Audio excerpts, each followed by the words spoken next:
City. Erling Haaland back, as if Brentford needed to see that. One of 3 changes, Foden and Laporte as well. Calvin Phillips is a substitute alongside Jack Grealish. Ivan Toney back as captain to lead Brentford. Zanka and Onyeka as well. And Waymo is off to the World Cup with Cameroon, unlike Ivan Toney.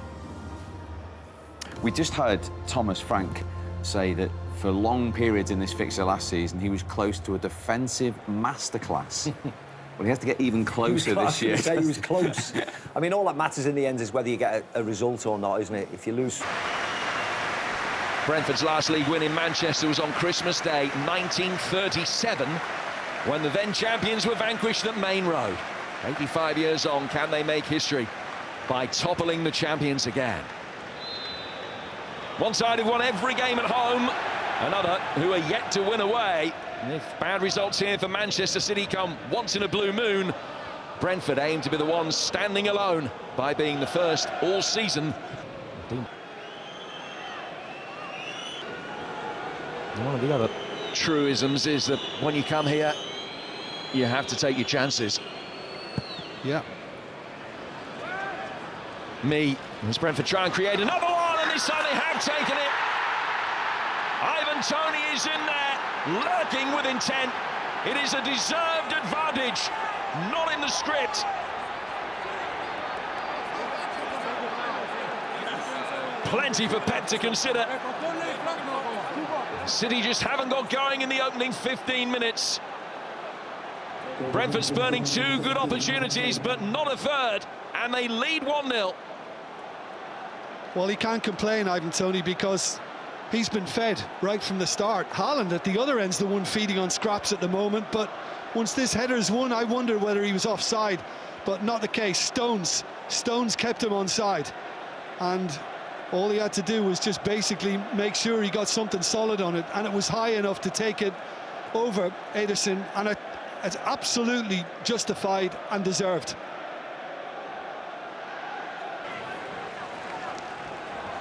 So here's corner number 6 for Manchester City. And from De Bruyne again. Magnificent from Phil Foden. They have not been at their best, but that is a finish out of the top drawer. And Manchester City will go in at half-time level. Brentford might feel hard done by, but City's pressure has finally told for an equaliser. And when they needed something spectacular, boy, did they get it. Yeah, well, Brentford are not happy with something. A little bit of pulling, I think.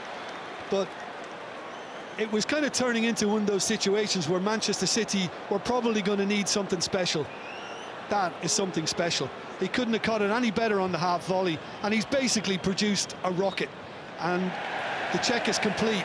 That is a goal, and I think Phil Foden, Manchester City, and all of this stadium pretty much will be delighted for it.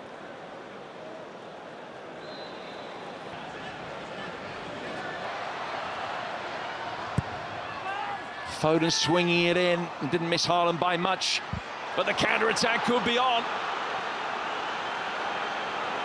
Whistle looking round and not seeing anything in the way of support.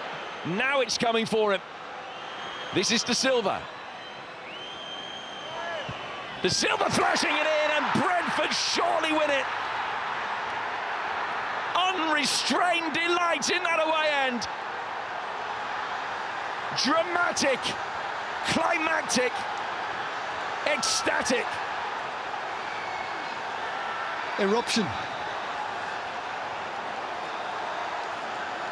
A first league win in Manchester since Christmas 1937.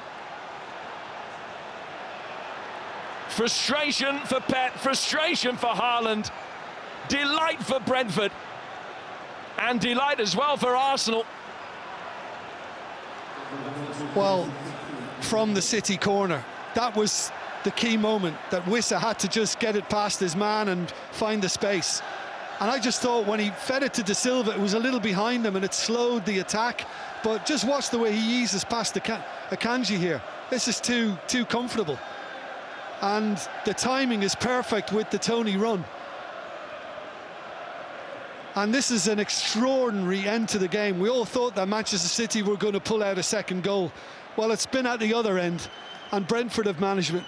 And it's 2 times Toney.